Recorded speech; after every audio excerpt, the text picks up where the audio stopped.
Tonight, I would like to talk about our human mind,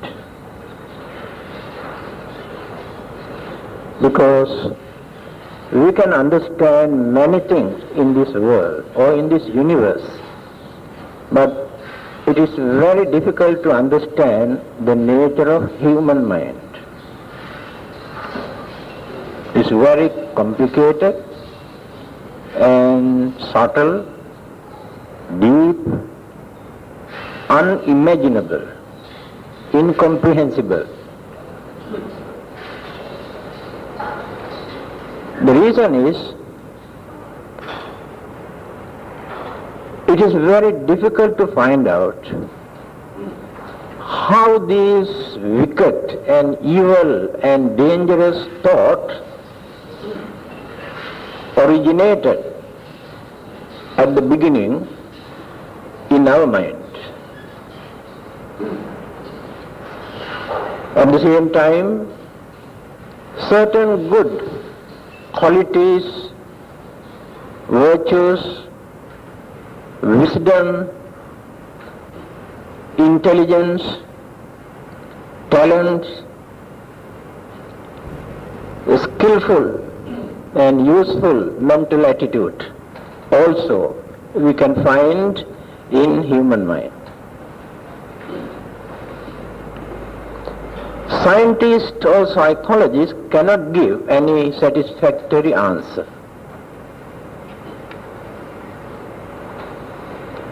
They always talk about genes, parent, certain thing that inherited as their characteristic. But when you study, we can see in many cases entirely different characters and mental attitude when you compare their parents and children. Then some other religionists try to convince us, saying all the good qualities were given by the God and the bad qualities, bad attitudes given by the devil. All right? Then what are the responsibilities of the Creator? If Creator does allow devils and evil forces to ruin our valuable human life and allowing them to play the fool with us, and where are the responsibilities of His creation? So we cannot satisfy with this interpretation. Now look at what is happening in this world today. All over the world, every human being is in fear. Nobody knows what will happen to this whole world within few days' time.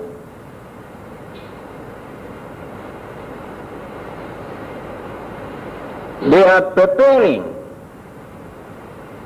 to massacre even millions of human beings.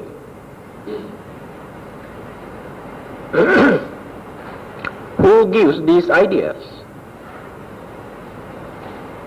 All right? If God is responsible for these ideas and thoughts and life and existence, what is the difficulty for that God to change this dangerous mental attitude? Because most of them are praying so many times a day.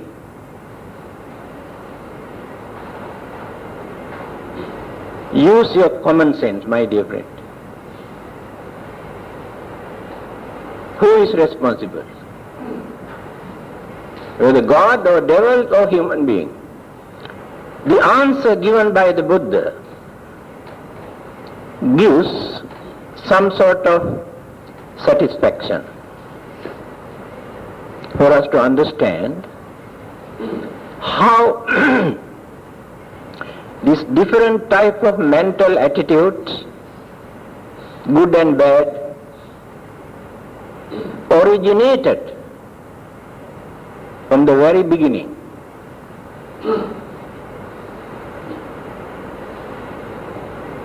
According to him,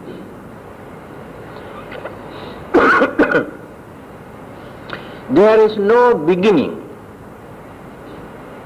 in this life, there is no beginning in this world, there is no beginning in this universe.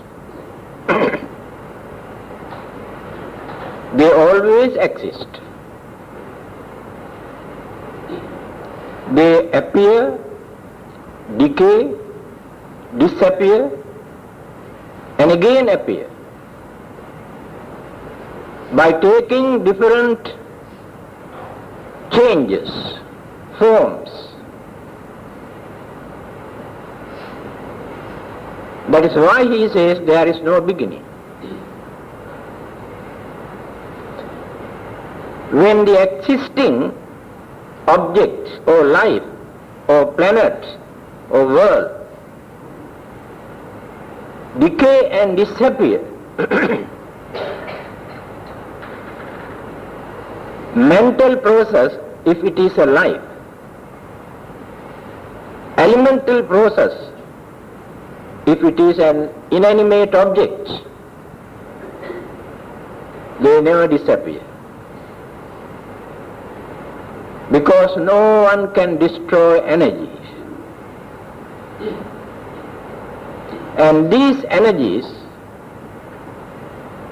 again mix up with the existing different kind of energies and elements and cosmic energies, and another forms or existence take place.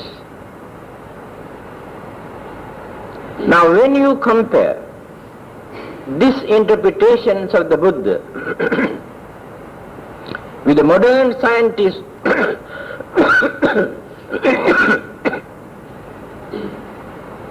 scientific interpretation, you can see those scientists have followed the method introduced by the Buddha, because they discovered all those things by using their unbiased intelligence without depending on any god or any mystical or supernatural power. Now if we try to find out something by depending on God or supernatural power or mystical power, we won't be able to find out the truth. If we want to find out the truth, we have to think and observe and investigate unbiasedly, with free mind. Then you can gain something. Personally, I don't believe anything what people have written in their religious books, including some Buddhist books. How they explain the beginnings or the existence or the disappearance of this world, because it is not a religious subject.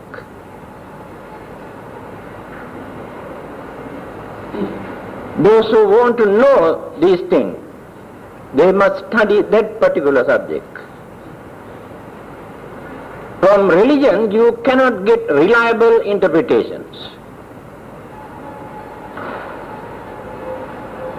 What the Buddha has said, The scientists will agree with him because he has not given the same interpretations just like the other existing religions. And now let us come back. This human mind. The formation of our human mind take place with the connection or the influence created by the previous mental energies. Otherwise, it is impossible for mind to exist, because no one can create a mind. The continuity, the continuation of this mental process, only the outward, the manifestation, the formation change.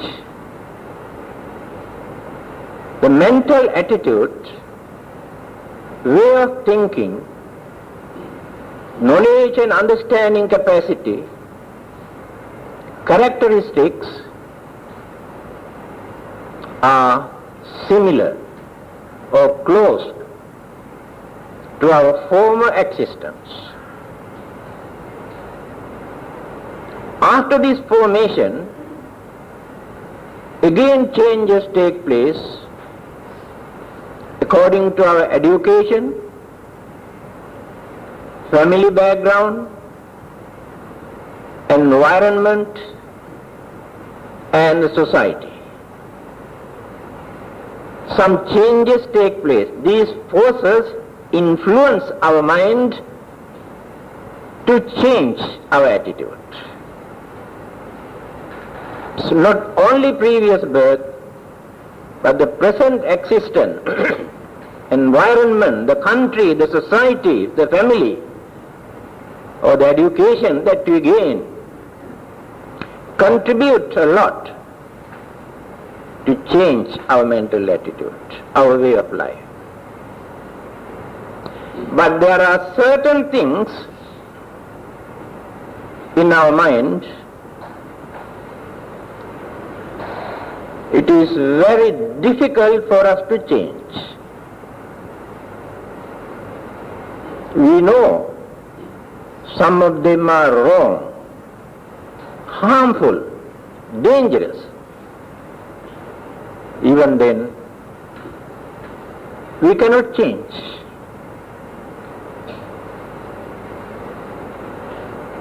These are the things that we have cultivated, developed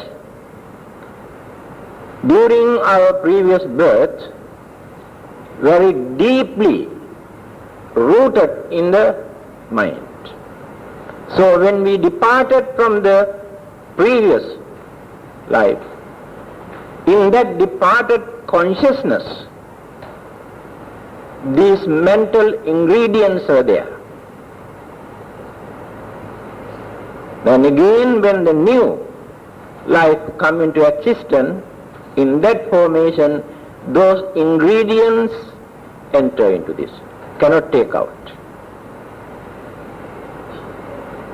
For example, some criminal-minded persons, although they can understand they are wrong, they harm others, they cannot change their attitude, no courage. And certain habits, bad habits, they know they are wrong, they cannot get rid of this. Even Arahantas,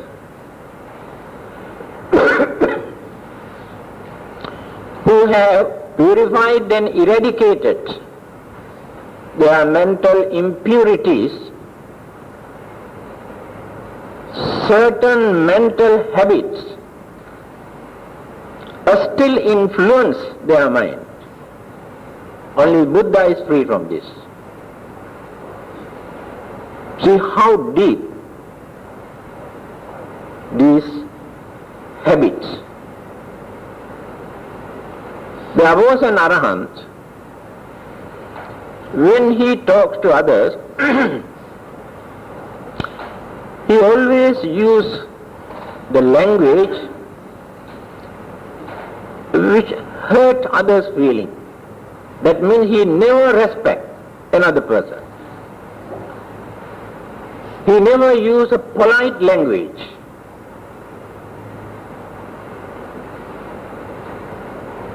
So many people come and complain to the Buddha. People believe that this particular monk is an arahant. But when he talks to others, his language is very rude and hurt others' feeling. So how can we believe that he is an arahant? Now then, the Buddha pointed out, yes, he is an arahant. Although they have attained the sainthood, certain mental habits still influence their mind. But they do not do, or they do not use this with the intention of harming others. Therefore they cannot create any karma. That is habit. The reason is, this person was born in high-class Brahmin families during his so many previous births. Because Brahmins always maintain that they are the highest. They are the teachers and the masters and religious teachers, but all the others are very low. So when they talk to others, they never use any respectable language, polite language. Just like parents talk to small children, they don't use respectable language. So still, he maintained that mental attitude. And he has given a parable. Now when you remove the firewood, burning charcoal from a place and completely cleans this place, but when you touch, you can see it's still warm, but no fire there. This is the habit that they maintain. How these habits influence the mind? Only within that lifetime. This is the nature of the mind. Then, abhassaramidang bhikkhave chittang. When the formation takes place, although there are some good karmas and bad karmas and good habits and bad habits,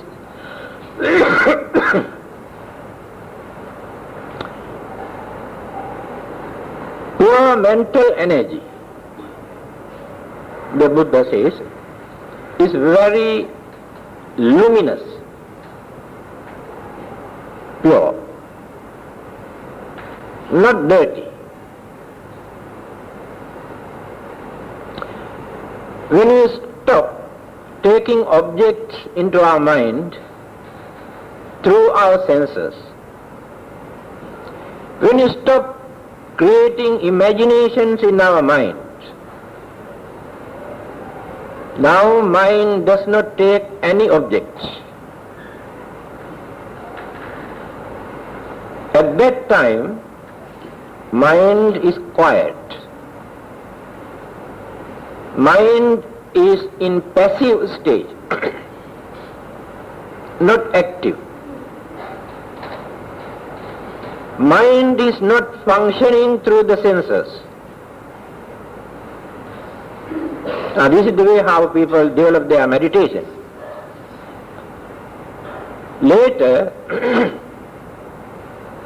they develop further and further and maintain this mind for long periods, so many hours or many days.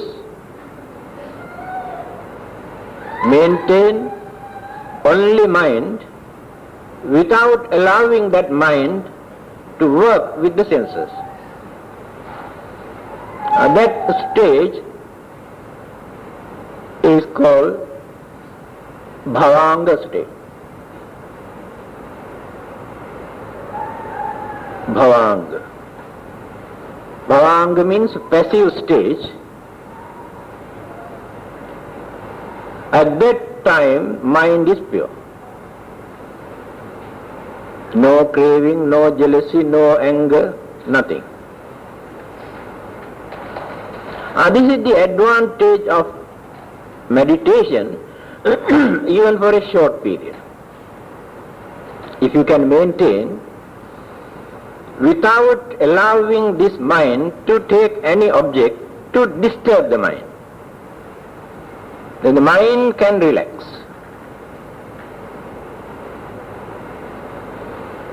Now, what the Buddha says, when the formation takes place, at the initial stage, when this mind is in bhavanga stage, it is very pure. Then tanchako agantukehi upakkilesehi upakkilita. When these mental faculties start to develop, the senses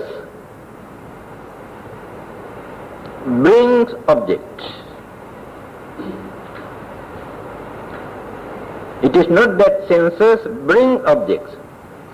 The mental energy works through the senses and catch the object. Then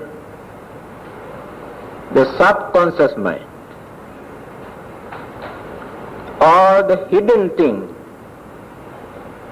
these things are hidden, submerged. Subconscious mind start to project our habits, tendencies, nature, characteristics that we have developed and carried forward for the new life. And they can influence the mind. And these objects also can influence the mind. Then agantukehi upakkilesehi upakkilitang, dirty, pollute. Now no more purity in that mind. See, whether the Buddha is right or wrong. How anger or jealousy or selfishness or certain other evil forces first appear in our mind. Our own subconscious mind influence, which we have developed during the previous birth, not given by another person, not given by God or devil. On the other hand, the good qualities, some people are very kind by nature, very honest, very patient, very intelligent from their childhood. And these good qualities are also not given by anybody, not even by parents, their own.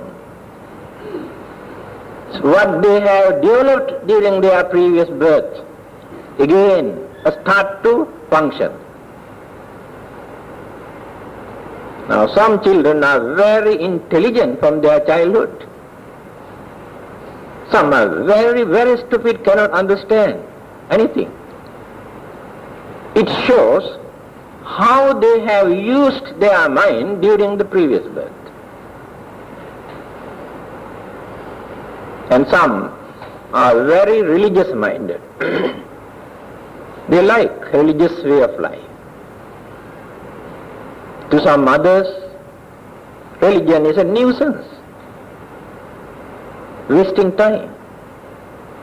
That is their habit. They are not used to it.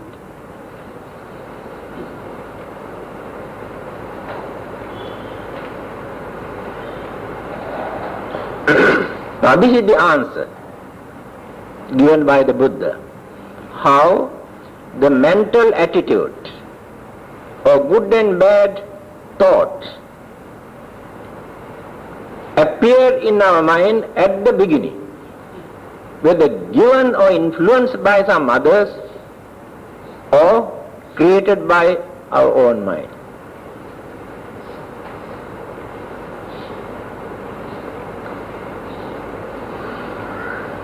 Then there are 5 mental hindrances which interrupt, disturb, pollute, agitate, or create temptation in our mind. They disturb the purity, peace and tranquility in our mind. They influence for us to use this mind to go against religious way of life. They drag us to lead a worldly life which are in chaotic conditions, where we cannot find satisfaction, real happiness, peace. Today we have no peace. We have no satisfaction in our life. Uncertainty is there. We feel that we are at mercy of some big powers. If they really want, within few minutes, they can destroy everything. And who created, who developed this mental attitude? Who discovered it? By that human mind. It is so intelligent, very talented, and very wicked and selfish. And when these forces join together, they can use that intelligence and talents and wickedness and selfishness, then destroy everything. Then we say God created it, that's all.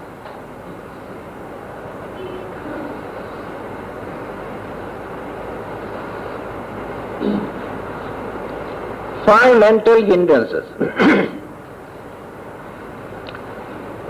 Kamachanda, Vyapada, Thina Middha, Uddhacha Kukkucha, Vichikicha. These are the Pali words used by the Buddha. Kamachanda, our craving for sensual indulgence, sensual pleasure, to satisfy our senses, to gain some sort of emotional feeling. That emotional feeling that we gain lasts only for a short while, fleeting nature, like lightning. Just appear, experience it, disappear, nothing. Gain some sort of pleasure. Then try to gain again and again. To gain that, they adopt a wrong method, wicked and very dangerous. It depends how far they have developed their mind. They don't mind even by killing or destroying others to gain that pleasure. So when the mind is addicted, becomes slaves to this sensual pleasure, this will become real hindrance for our spiritual development, to gain real peace or real happiness. A small parable is given.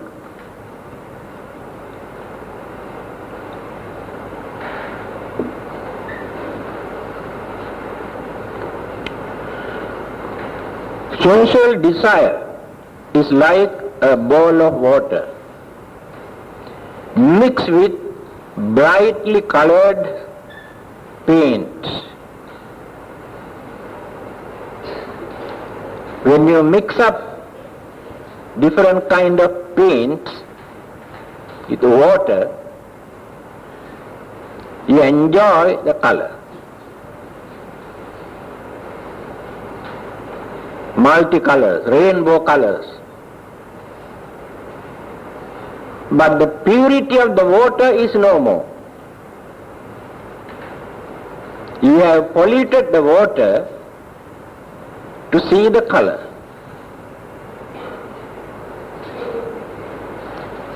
Now if you want to see your face by peeping into this pot, you cannot see anything because of the paint, the color.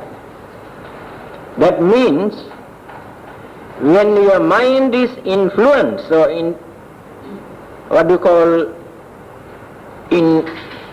or addicted to sensual pleasure, at that time your sense of reasoning, your understanding, your discipline, your religious way of life, you forget. You cannot see them at that time.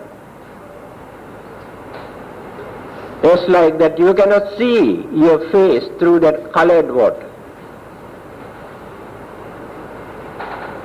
You try to enjoy only the color.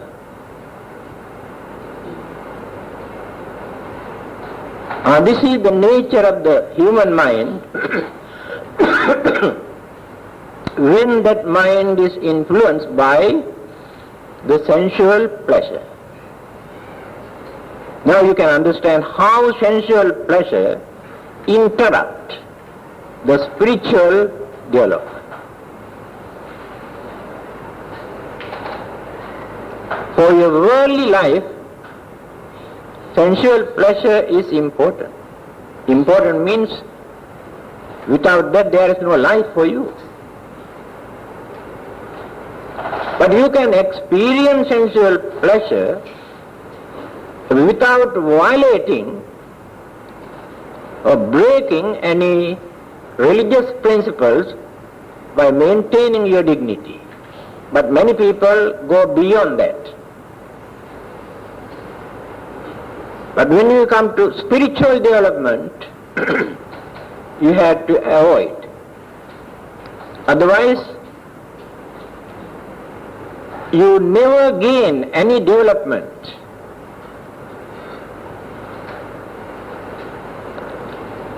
Next one, ill will or anger or hatred. Ill will, like a bowl of boiling water. When you are angry, your mind is boiling. Not only your mind, your blood also boiling, runs very fast. Your whole body is boiling. And you become very hot. And your voice also become very hot.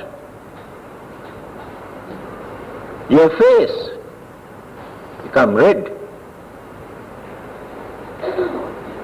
That invisible mental energy created so many changes.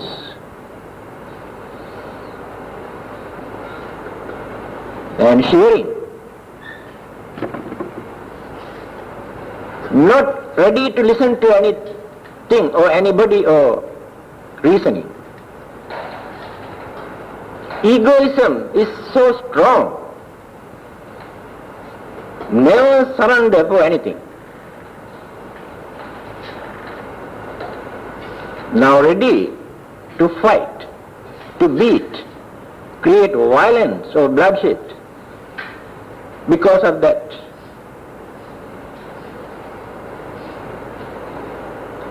Now how many kind of disasters, destructions, damages that invisible mental energy can create because of that ill will, that anger, that hatred.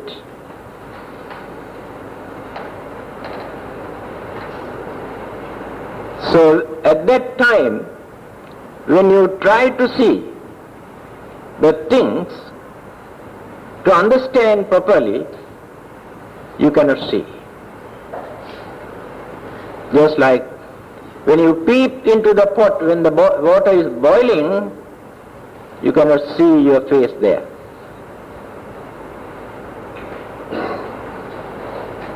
So when you are angry, you are not ready to listen to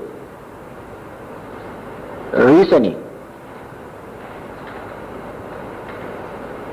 That is the most dangerous things amongst all the other mental hindrances.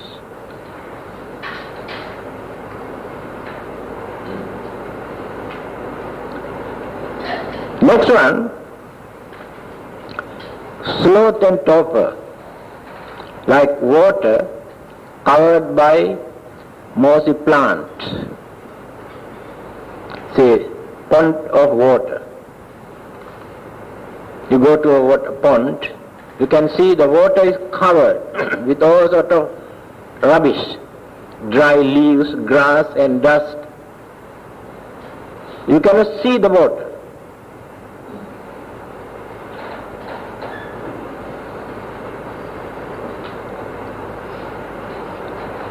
The mind is closed, covered by two forces there. Thina mid,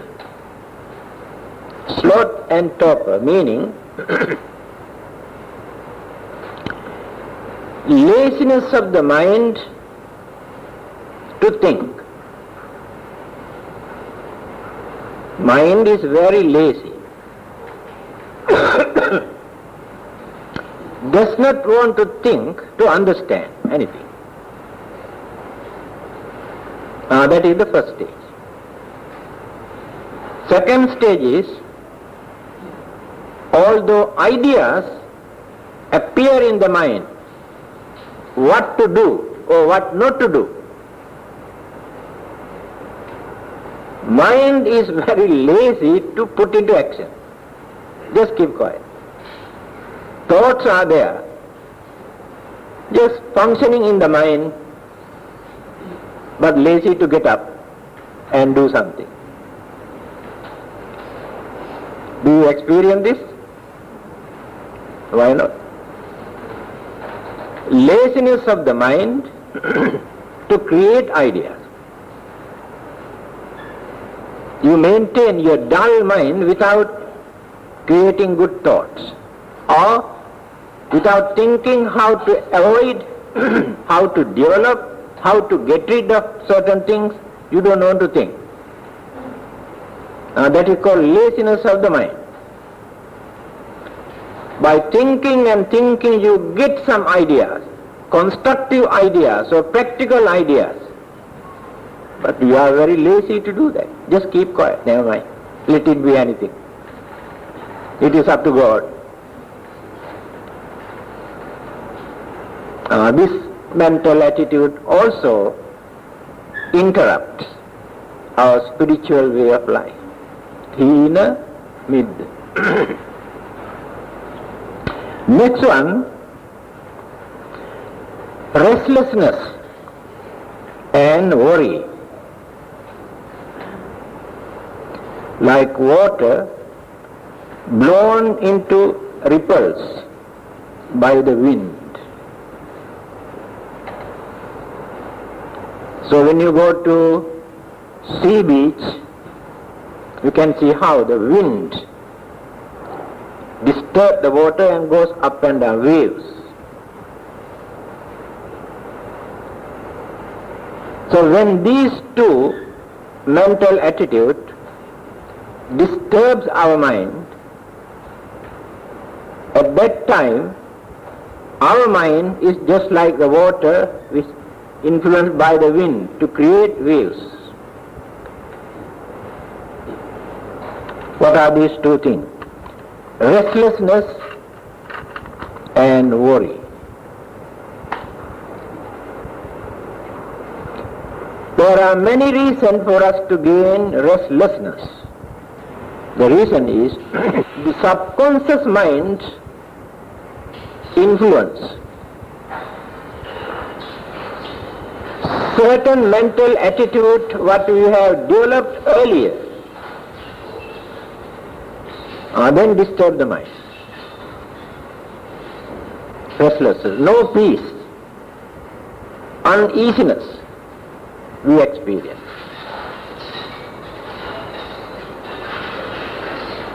The second one is worry. Worry is natural.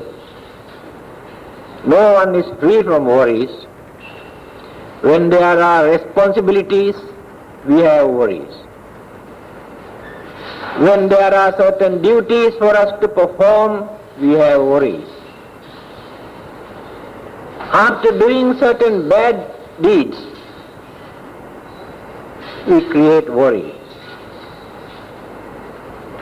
And fear and uncertainty create worries. Anxieties about the future life create worries. There are thousands and one things which can create worries. So these worries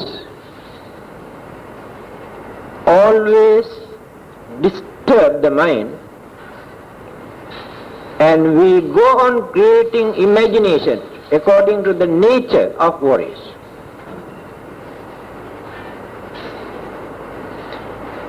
There is a very good advice given by Shantideva, Bodhicharya Avatar, in Mahayana Buddhist book, the duties and the nature and the characteristics of a bodhisattva, the good qualities of a bodhisattva. Bodhicharya Avatar, written in Sanskrit language. So the saying there, if there is any problem or worry,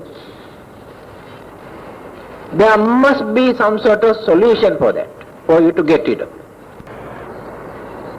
If there is any problem or worry, there must be some sort of solution for that, for you to get rid of. Without searching, trying to find out that solution, simply by worrying, you won't be able to get rid of your problem.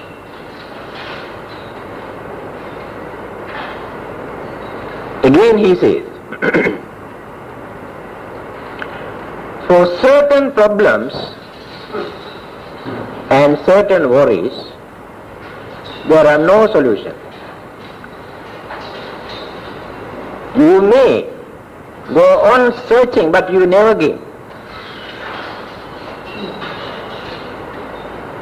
Example, you want to lead a very peaceful life without creating any troubles or problems at home or anywhere. But do you think you can do that? No.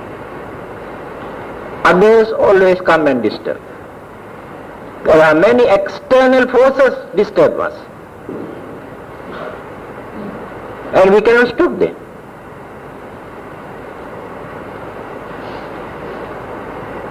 When you want to go out on a very hot, sunny day,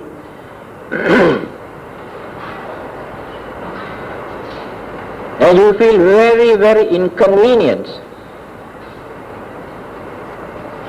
but according to your hopes, you cannot stop heat. Only thing that you can do is to use an umbrella if you want to walk.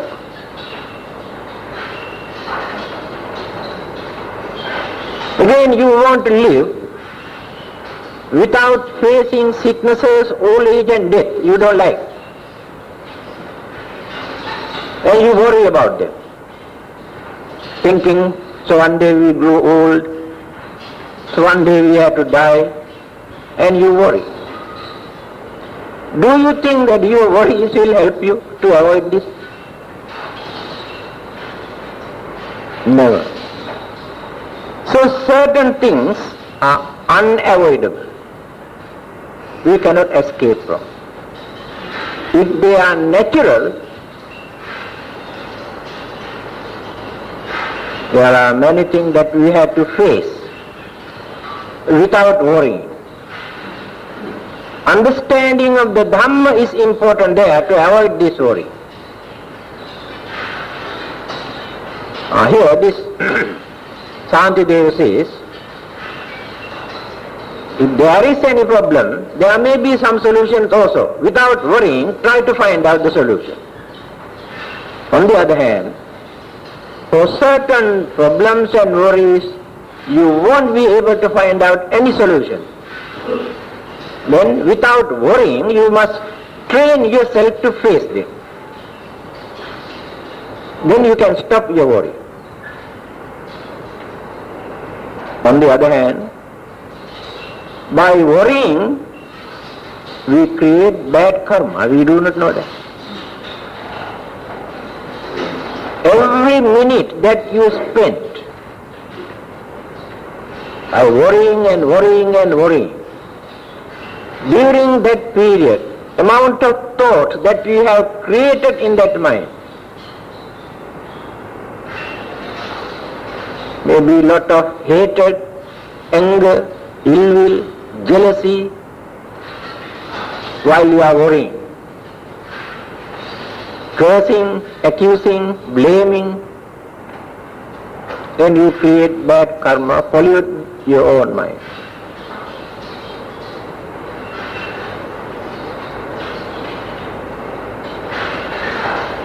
So at that time, the mind is just like the water influenced by the wind to create waves. No calmness, no satisfaction, no peace in that mind. The mind is dancing.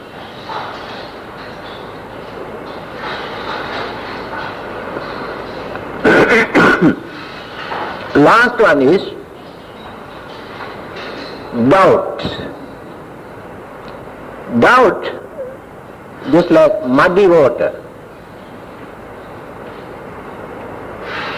Here doubt means not ordinary doubt that we have about certain things. This is called skeptical doubt. Skeptical doubt means some sort of stubbornness we create in our mind without taking the trouble to study and understand. At once people say, oh, we don't believe it, but never study. Just because they cannot understand this, they say, oh, we don't believe it. Now let us take rebirth. When we say that there will be another life, at once people say, oh, we don't believe it. But they never try to understand, to study whether there is another life or not. When you talk about the Buddha and his teaching, or people say, oh, we don't believe them. Leave them alone. This kind of skeptical doubt, without using the effort and knowledge to understand. So at that stage, our mind is just like a muddy water. Muddy water, also not usable, not drinkable, and also cannot see your face, dirty. These are the 5 mental hindrances which interrupt, disturb the purity of the mind and mental development. Mental development means naturally we have weakness, mental weakness. Our minds are very weak.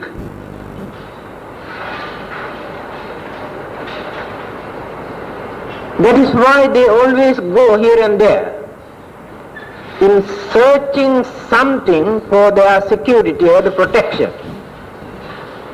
Weakness of the mind.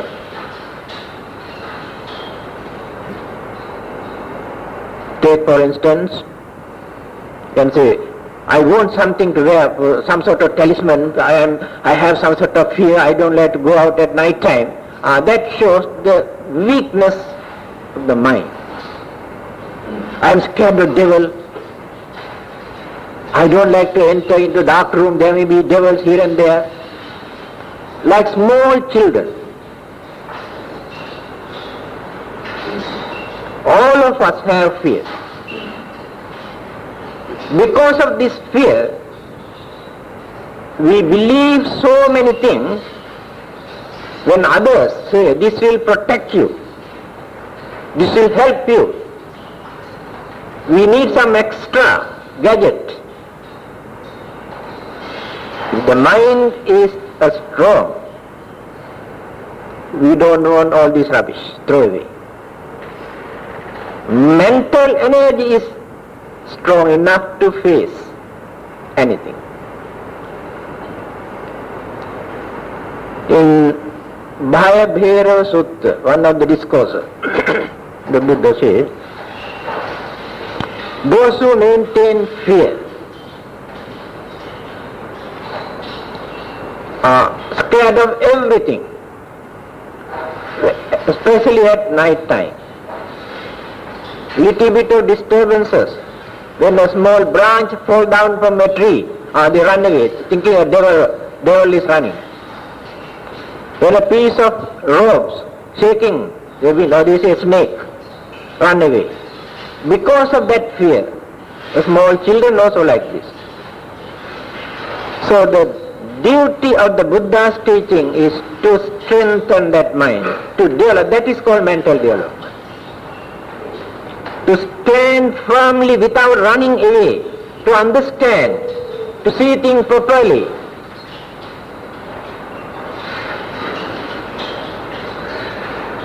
So this is actually, Buddhism is not a religion. To give something, you better keep this one, this is for your good luck, this is for your business, this is for your protection, this is for this. All these things are rubbish if your mind is strong. Throw away everything.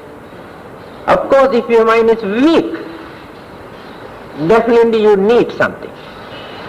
No harm you can keep. Because without this, you feel some sort of fear, uncertainty. Now in my case, I don't want all this rubbish. I never believe any devils or ghosts or spirit come and disturb me. I never use any talismans or anything. Because I can understand certain things.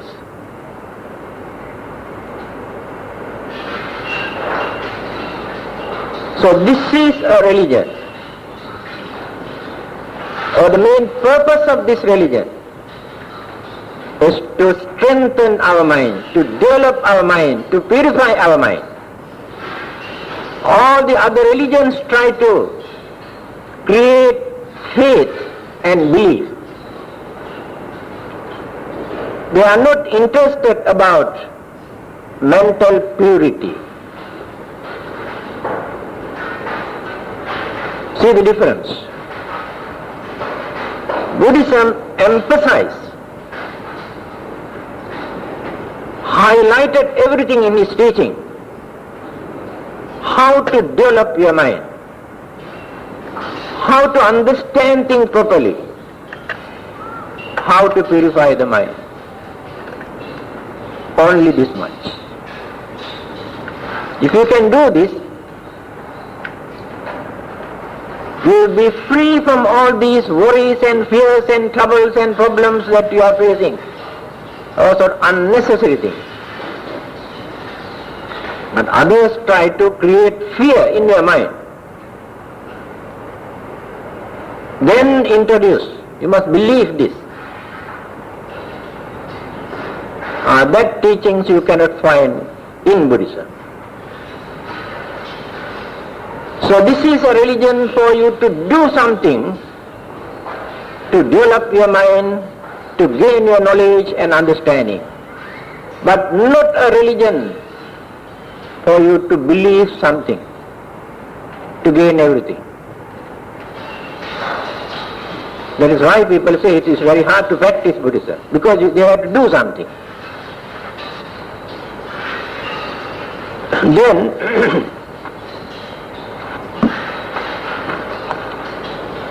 what are the duties or what to do when our minds are influenced or disturbed by these nivarana, pancha nivarana, mental hindrances? 6 advices were given for each group. What to do? Here the first item, when your mind is influenced, or when you have become slaves to indulge your sensual pleasure, you can neglect, you can forget your family, or your parents or children or wife or husband. And no shame and fear also, because mind is influenced too much. So what you want is to gain something to enjoy. To avoid this mental attitude, there are 6 advices. The first thing,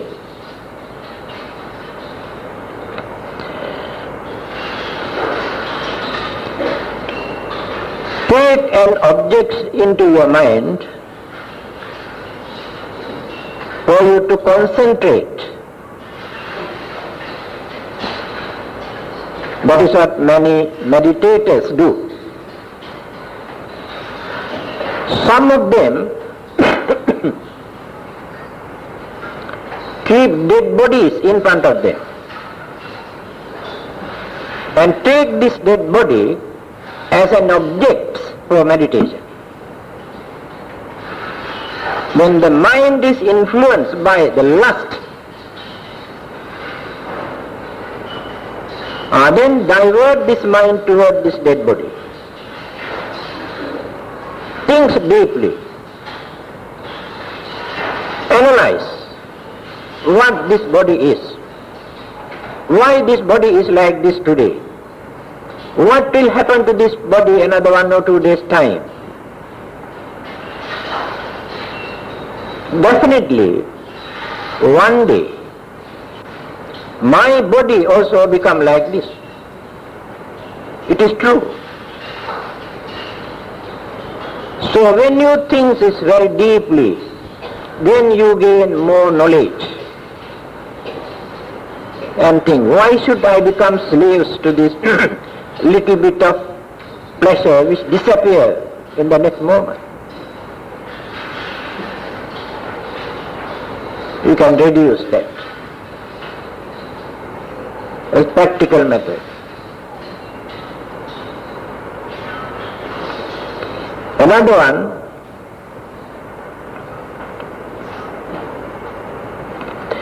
those who meditate and develop their mind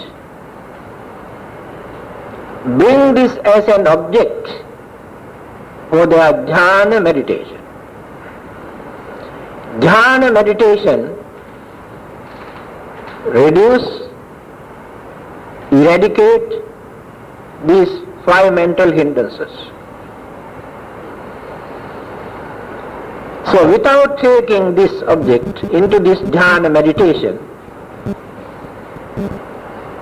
if that person's mind is influenced in sensual desire, he cannot develop further. Get that particular object, and through this object he develops further and further. And that is for those who meditate very deeply. Next one,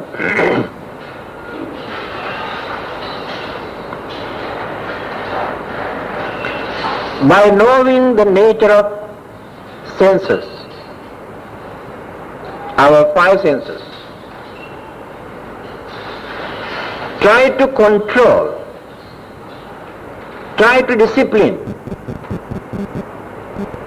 the 5 senses. That is why many religious people and meditators, those who observe 8 precepts, always try to maintain some sort of calmness in their life by controlling these 5 senses, their eyes and the nose and the mouth and the ear and the body. So when they control these 5 senses, these senses do not influence these persons to develop this sensual pleasure. That is called Indriya Sangvara Sila. It is a Sila. Indriya Sangvara. Indriya means senses. Samvara means control. So when we control our senses, we observe Sila. We control our senses to avoid external influence to develop our sensual pleasure. The next method, moderation in food. It is very practical today. Medical science give more details than religions. Not only in Buddhism, even in other religions also, there is some sort of moderation in their food. There are so many reasons. When you take too much rich food, we experience the difficulty of controlling the mind and the senses. If we take our food just to sustain or to maintain our physical body, to do our day-to-day work, then we can avoid many problems. Again, medical science says more people die early, not because of due to lack of food, but due to overeating. Always advise people to reduce their food.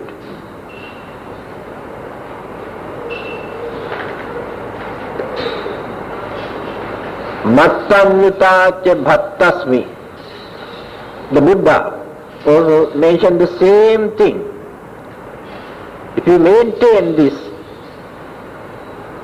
helps you to develop your spiritual way of life, healthy life, very peaceful life. Reduce. So it doesn't mean to practice a religion that we should starve. Starvation is not there. Moderate. Don't eat. Don't eat too much to tell, it is up to here, I cannot eat, breathe also.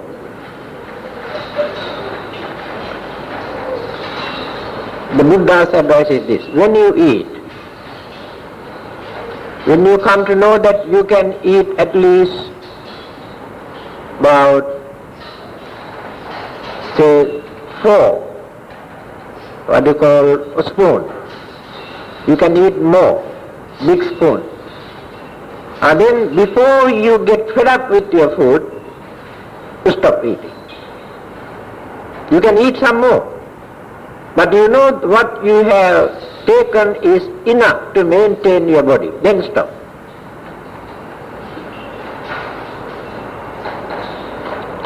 Next one.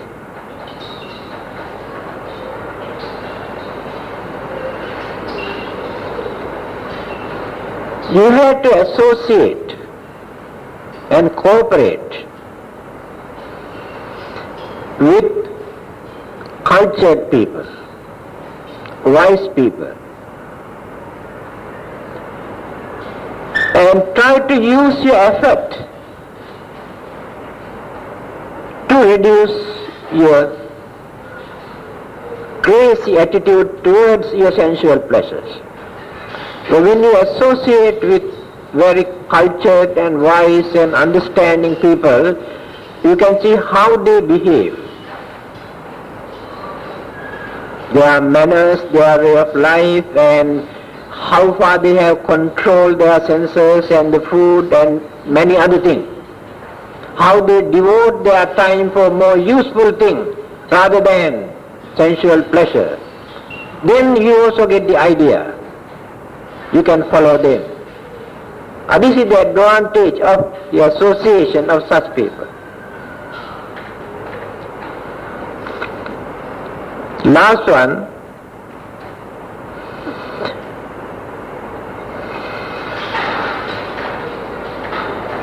always try to attend or listen to the useful talk which influence the mind, stimulate the thought. Whether it is religious talk or educational or cultural or any valuable talk, where you can find food for thought, stimulating. Because there are certain talks very dull, very boring, and cannot understand. Try to listen and pay attention, think, then changes take place in your mind after listening to such talk. These are the 6 methods. For all the other hindrances also there are methods. How to control this? Just now I told you, Buddhism is not a religion for you to come and believe or worship. It is a religion for you to do something. Then you can see the result. Now if you want to control your senses, your sensual pleasure, here 6 methods were given in Buddhism. So when you practice this, you will come to know, yes, it is true, it is practical. This is called practical Buddhism. Anyway, you are not going to renounce your worldly life. You are not going to become saint within few days' time. You cannot give up your sensual pleasures at once, but you can minimize certain things. You can reduce certain things. Then slowly you can maintain. So next Friday I think I can complete the practical method for the other mental hindrances. So I am preparing a book which is called Treasure of the Dhamma. There are 14 chapters. These kind of materials you can find in that book. The sayings of the Buddha, directly what he said for this and for this. Because when you talk about Buddhism, you always say, people say you don't know what the Buddha says. Here, that's why purposely I am preparing, about to complete. Before Vesak we try to complete this book. Very big book, 14 chapters. Last Friday talk also I have given according to the contents of that book. Akasatta Chibummatta Devanaga Mahiddhika Punyantang Anumodita Chirang Rakkantu Loka Sasanang Ittavata Chamehi Sambatang Punya Sampadang Sabbe Deva Anumodantu Sabbe Sampatti Siddhya Devo Vasatu Kalina Sassa Sampatti Tuche Pito Bhavatu Loko Che Raja Bhavatu Dhammiko Idango Jati Nang Hotu Sukita Huntu Nyatuyo Imina Punya Kammena Mami Bala Samagamo Satang Samagamo Tu Yav Nibbana Pattiya